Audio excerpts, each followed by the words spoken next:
ఒక్కసారి కొమ్మూరి గోల్డ్ కి కాల్ చేయండి. తాకట్లో ఉన్న మీ బంగారాన్ని విడిపించి మార్కెట్ ప్రైస్ కి వాళ్ళు కొనుక్కుని మిగతా డబ్బులు మీకు ఇచ్చేస్తారు. రైట్, బ్రేకింగ్ న్యూస్ చూస్తున్నాం మనం టీవీ స్క్రీన్ పై. తెలుగు రాష్ట్రాల్లో సంచలనం క్రియేట్ చేసిన సాఫ్ట్వేర్ ఇంజనీర్ విజయారెడ్డి ఆత్మహత్య కేసులో ట్విస్ట్ చోటు చేసుకుంది. తనకు ప్రాణహాని ఉందని మేడిపల్లి పోలీసులకు విజయారెడ్డి భర్త సురేందర్ రెడ్డి ఆశ్రయించారు. భార్య తరపున కుటుంబంతో తన ప్రాణాలకు ముప్పు ఉందని ఫిర్యాదు చేశారు. సో వారి నుంచి తనను కాపాడాలని, రక్షణ కల్పించాలని సురేందర్ రెడ్డి పోలీసులకు విజ్ఞప్తి చేశారు. తన భార్య విజయారెడ్డి ఆత్మహత్యకు ఆమె అన్న చిరంజీవి, వదిన లక్ష్మి, తల్లి పుష్పలత అని కారణమంటూ సంచలన విషయాలు వెల్లడించారు. సురేందర్ రెడ్డి భార్య పిల్లలు చనిపోయిన 25 రోజులకే ఆస్తుల కోసం తనను బెదిరించారని సురేందర్ రెడ్డి ఆవేదన వ్యక్తం చేశారు. విజయారెడ్డి తన పిల్లలు ఆత్మహత్య చేసుకున్నంత పిరికి వాళ్ళు కాదన్నారు సురేందర్ రెడ్డి. వారి ఆత్మహత్యలపై అనేక అనుమానాలు ఉన్నాయని సురేందర్ రెడ్డి తెలిపారు. తదనంతరం ఆస్తులను ట్రస్ట్కి రాస్తారని చెప్పుకొచ్చారు ఆయన. 3 నెలల కిందట ఇద్దరు పిల్లలతో కలిసి చర్లపల్లి రైల్వే స్టేషన్ వద్ద పిల్లలతో కలిసి విజయారెడ్డి ఆత్మహత్యకు పాల్పడింది. ఈ ఘటనపై కేసు నమోదు చేసిన పోలీసులు దర్యాప్తు చేపట్టారు. కేవలం స్ట్రెస్, మానసిక ఒత్తిడి కారణంగానే ఆమె బలవన్మరణానికి పాల్పడినట్టు ప్రాథమికంగా అనుమానం వ్యక్తం చేశారు. తాజాగా ఆమె భర్త పోలీసులను ఆశ్రయించడంతో కేసులో మరో కొత్త కోణం వెలుగులోకి వచ్చినట్లయింది. వాస్తవానికి ఇదే సురేందర్ రెడ్డి ఎవరితోనో కాల్ మాట్లాడిందనో, లేదంటే ఎవరైతే విజయారెడ్డి ఒక బిల్డింగ్ కడుతుందో ఆ బిల్డింగ్ సంబంధించినటువంటి బిల్డర్తో ఏదో పూజలు జరిగాయని, లేదంటే ఆ బిల్డర్ విజయారెడ్డి మీద కన్నేశాడని ఇటు కాలనీ వాళ్ళు చెప్పడం, వీటన్నిటిని ఖండించారు భర్త సురేందర్ రెడ్డి. నా భార్య చాలా మంచిది, తను చాలా అథెంటిక్గా ఉంటుంది, చాలా ప్రిసైజ్గా ఉంటుంది, ఎవరితో కూడా ఇంత కూడా గొడవ ఉండేది కాదు, ఒకవేళ గొడవ ఉంటే తానే పక్కకు వెళ్ళిపోయేది. తర్వాత ఏదైతే విజయారెడ్డి వర్క్ చేస్తున్న రియల్ పేజ్ ఆఫీస్ ఉందో హైటెక్ సిటీలో, దానికి సంబంధించినటువంటి అక్కడ విజయారెడ్డి టీఎల్గా వర్క్ చేస్తుంది. వాళ్ళ పాట్ లీడ్ కావచ్చు, వాళ్ళ కొలీగ్స్ కావచ్చు, తన టీంలో ఉండే వాళ్ళు కావచ్చు, మేనేజర్లు కావచ్చు, ఈవెన్ వాళ్ళ సిఇఓస్ కావచ్చు. సో ప్రతి ఒక్కరూ చెప్తుంది ఒకటే, విజయారెడ్డి డిప్రెషన్లో ఉండేది. కానీ విజయారెడ్డి అనే వ్యక్తి అందరి మొహాల్లోనూ చిరునవ్వులు చూడాలనుకునే వ్యక్తి తప్ప ఎవరిని కూడా ఇబ్బంది పెట్టాలనుకునేది కాదు. ఏ రోజు డబ్బుల కోసమో, ఆస్తి కోసమో, ఇంకోటో మాట్లాడేది కాదు. హ్యాపీ లైఫ్ లీడ్ చేయాలి, మీ ఫ్యూచర్ ఇలా ఉండాలి, మీరు కొంచెం కష్టపడితేనే తర్వాత ఫ్యూచర్లో బాగుంటారు అనే ఒక మైండ్ సెట్ కలిగిన వ్యక్తి విజయారెడ్డి. సో కట్ చేస్తే ఇంటికి వచ్చిన తర్వాత ఇంట్లో ఏదో క్షుద్ర పూజలు జరిగాయి, కొత్త బిల్డింగ్ని కాజేయాలని చూస్తున్నారు, సో ఎవరో some external force is there అని మనం దాదాపుగా ఒక 2 నెలల క్రితం 3 నెలల క్రితం విజయారెడ్డి వార్తలు మాట్లాడుకుని ఉన్నాం. సో ఆ ఎక్స్టర్నల్ ఫోర్స్ ఎవరో కాదు, కేవలం స్ట్రెస్ గురించి విజయారెడ్డి తన పిల్లలతో కలిసి బలవన్మరణానికి పాల్పడలేదు. ఆ ఎక్స్టర్నల్ ఫోర్సే అన్న చిరంజీవి, వదిన లక్ష్మి, తల్లి పుష్పలత. సో ఈ ముగ్గురు కలిసి ఆస్తి కోసం వేధించారని భర్త కుండ బదులు కొట్టాడు మేడిపల్లి పోలీసులు. సో మేడిపల్లి పోలీసులు చెప్పింది ఒకటే, నా తదనంతరం ఆస్తి మొత్తాన్ని ఏదైనా ట్రస్ట్కి రాస్తాను తప్ప పొరపాటు కూడా వీళ్ళకి ఇవ్వను, నేను ఉన్ననాళ్ళు నేను చూసుకుంటా. ఏదైతే ఆస్తి ఉందో, ఒక బిల్డింగ్ ఉంది అండ్ ఒక చిన్న ఫ్లాట్ ఉంది గట్కేసర్ దగ్గర, సరే ఏదైనా కానీ తన బంగారం కావచ్చు, ఇంకోటి కావచ్చు. ఇప్పటికే పుష్పలత ఎలాగైనా సరే ఆ ఆస్తిని వాళ్ళ అన్న చిరంజీవికి ఇచ్చేయాలని, ఇప్పుడు దాకా నువ్వు ఎక్కడో దుబాయ్లో ఉన్నావు, నువ్వు అసలు విజయారెడ్డిని చూసుకోలేదు అని వాళ్ళ విజయారెడ్డి వాళ్ళ అమ్మ పుష్పలత వేధిస్తుందట. అసలు కూతురు చనిపోయింది కేవలం 2 నెలలు మాత్రమే అవుతుంది.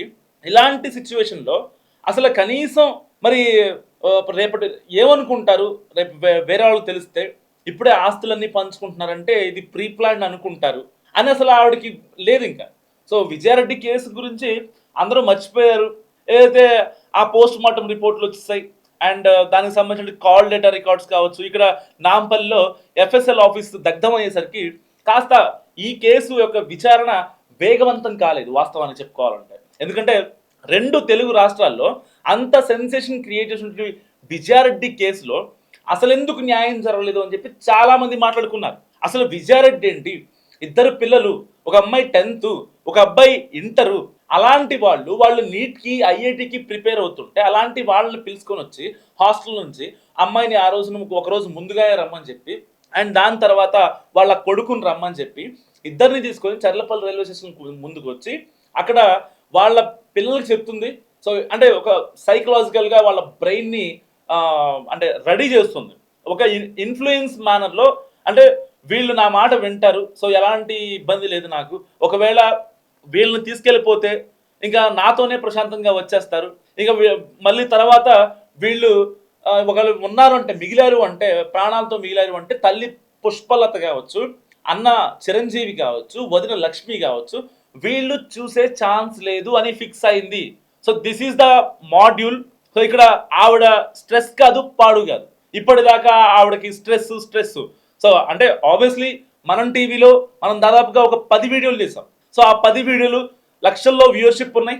సో అప్పుడు కూడా మనం ఫస్ట్ వీడియోకి మాత్రమే అయితే ప్రాథమికంగా పోలీసులు నిర్ధారించిన తర్వాత ఇది కేవలం మానసిక ఒత్తిడి వల్లే బలవన్మరణానికి పాల్పడిందని చెప్పాం. కానీ దాని తర్వాత there is some external force అని చెప్పాం చాలా వీడియోస్లో. సో కావాలంటే మీరు ప్రీవియస్గా ఉన్న వీడియోస్ని వెతుక్కోవచ్చు, ఇబ్బంది ఏం లేదు. సో ఇలాంటి నేపథ్యంలో ఇక్కడ విజయారెడ్డి అనే స్ట్రాంగ్ క్యారెక్టర్ ఇటు పిల్లల కోసం భర్త దుబాయ్లో ఉండి తనకి ఎంతో కొంత హెల్ప్ చేస్తున్నా, ఇటు అంటే పర్సనల్గా కాకపోయినా ఎమోషనల్గా తనకి ఎంతో కొంత హెల్ప్ చేస్తున్నాడు. సో వచ్చి దగ్గర ఉండకపోయినా, తన బాధ్యతల్లో పాలు పంచుకోకపోయినా తనకు ఉండే స్ట్రెస్ తనకు ఉంటుంది. ఆబ్వియస్లీ ఒక కార్పొరేట్ ఉమెన్కి ఎంతో కొంత స్ట్రెస్ ఉంటుంది అనేది వాస్తవం. సో ఆల్రెడీ తనకి పెళ్ళయింది, 2 పిల్లలు ఉన్నారు. ఇటు అమ్మ దగ్గర నుంచి టార్చర్, ఇటు అన్న దగ్గర నుంచి, ఇటు వదిన దగ్గర నుంచి, ముగ్గురు దగ్గర నుంచి తనకి టార్చర్ వస్తే ఆల్రెడీ పిల్లల్ని నయానో భయానో కొంచెం దూరంలో పెట్టి ఆ అమ్మాయి వాళ్ళ పిల్లల్ని చదివిస్తుంది. మరి ఇలాంటి నేపథ్యంలో కేవలం అమ్మ దగ్గర నుంచి కంటికి రెప్పలా కాచుకోవాల్సిన అమ్మే కన్న కూతురుపై విషం చిమ్మిందంటే, తన ఆస్తి కోసం తన ఆస్తి పైన కన్నేసిందంటే ఆ తల్లిని ఏమనాలి? మస్తు కామెంట్ చేసే ప్రయత్నించండి. ఇలాంటి పుష్పలతలు సమాజంలో చాలా మంది ఉన్నారు. ఒకరు కాదు, 2 కాదు. బయటకు వచ్చింది విజయారెడ్డి కేసు మాత్రమే, ఒకటే బయటకు వచ్చింది. కానీ ఇలాంటి బలవన్మరణ కేసుల్లో ఇంట్లో వాళ్ళే ఇబ్బంది పెట్టి వాళ్ళని ఇన్ఫ్లుయెన్స్ చేసి ఆస్తి కోసమో లేదంటే ఇంకోటో చేయడం వల్ల ఇలాంటి ఒక విజయారెడ్డి లాంటి స్ట్రాంగ్ మహిళలు ప్రాణాలు కోల్పోతున్నారు. నిజంగా ఇప్పుడు భర్త తనకే ప్రాణహాని ఉందంటూ మేడిపల్లి, హైదరాబాద్లోని గట్కేసర్ దగ్గర ఉన్నటువంటి మేడిపల్లి పోలీస్ స్టేషన్కి వచ్చి ఫిర్యాదు చేశాడు. అంటే తాను పిల్లలతో కలిసి చనిపోయిన 2-3 నెలలకే డైరెక్ట్గా పాయింట్కి వచ్చేసి పుష్పలత, ఇటు అన్న చిరంజీవి, ఈ యొక్క వదిన లక్ష్మి, వీళ్ళని ముగ్గురు ఎట్టి పరిస్థితుల్లో మాకు ఆస్తి పంచాల్సిందే అని పట్టుబట్టారంటే జస్ట్ ఇమాజిన్. అసలు కనీసం ఇంకా ఆ భర్త సురేందర్ రెడ్డి ఏడుస్తూనే ఉన్నాడు, వెక్కి ఏడుస్తున్నాడు. నా భార్య నాకు కావాలి, మీరే చంపేశారని స్టార్టింగ్లో ఒకసారి చెప్పాడు. సో పోలీసులు దాన్ని ఆ యొక్క తన వాంగ్మూలాన్ని తీసుకున్నారు. నాకు డౌట్ ఉందండి, ఇప్పటికీ పలు అనుమానాలు ఉన్నాయి అని చెప్పి ఆయన కూడా పోలీసులు చెప్పడం జరిగింది. సో దాదాపుగా ఆయన 2-3 సార్లు ఇన్వెస్టిగేషన్ చేశారు. ఒకవేళ లాస్ట్ కాల్ ఆయనకే చేసిందా, లేదంటే అసలు తను రాసిన సూసైడ్ నోట్ మీద నా వల్ల కావట్లేదు, నేను ఇంకా బతకలేను అని ఆవిడ రాసింది. సో ఆ సూసైడ్ నోట్ వెనక ఎందుకు రాసింది ఏంటి అనే కారణాలు వెనక చూస్తే, సో ప్రాథమికంగా పోలీసులు తెలిసింది ఏంటి? కేవలం స్ట్రెస్, యాంగ్జైటీ, మానసిక ఒత్తిడితో చనిపోవాలంటే తను అప్పుడే చనిపోద్ది. పిల్లల్ని కూడా తీసుకెళ్లాల్సిన అవసరం లేదు. Logic number 1. సో అక్కడ ఎవరిని కూడా తను బ్లేమ్ చేసి వెళ్ళలేదు. తను బతికున్నప్పుడు కూడా ఎవరిని ఇబ్బంది పెట్టలేదు. ఇటు పర్సనల్ లైఫ్ కావచ్చు, ఇటు ప్రొఫెషనల్ లైఫ్ కావచ్చు, ఎవరిని ఇబ్బంది పెట్టలేదు. ఇటు పోయాక కూడా, పోయే ముందు కూడా ఎవరిని తను ఇరికించలేదు. అంటే కొంతమంది చనిపోతున్నారంటే వాంటెడ్గా ఇరికిస్తారనమాట. సో అంటే నేను చనిపోతున్నా కాబట్టి వాళ్ళు ఏదో విధంగా కోర్టులు, పోలీసులు ఎంత ఈ కాన్సిక్వెన్స్ ఫేస్ చేయాలి అని చెప్పి కావాలని ఇరికిచ్చే సమాజంలో తను ఎవరిని కూడా బ్లేమ్ చేయలేదు. హానెస్ట్గా బతికింది, స్ట్రాంగ్గా ఉంది. పిల్లలు, తన భర్తే సర్వస్వం అనుకుంది. తన ఆడంబరాలకు పోలేదు. అంటే చాలామంది మహిళలు అంటే మంచి బట్టలు వేసుకోవాలి, లేకపోతే మంచి వడ్డాణం కావచ్చు, లేకపోతే ఆర్నమెంట్స్ కావచ్చు, మంచి జ్యువెలరీ, లేకపోతే మంచి అవుట్ఫిట్స్, ఇంకా ఎందుకంటే కార్పొరేట్ ఉమెన్ కాబట్టి సో అలాంటి ఆడంబరాలకు కూడా పోలేదు.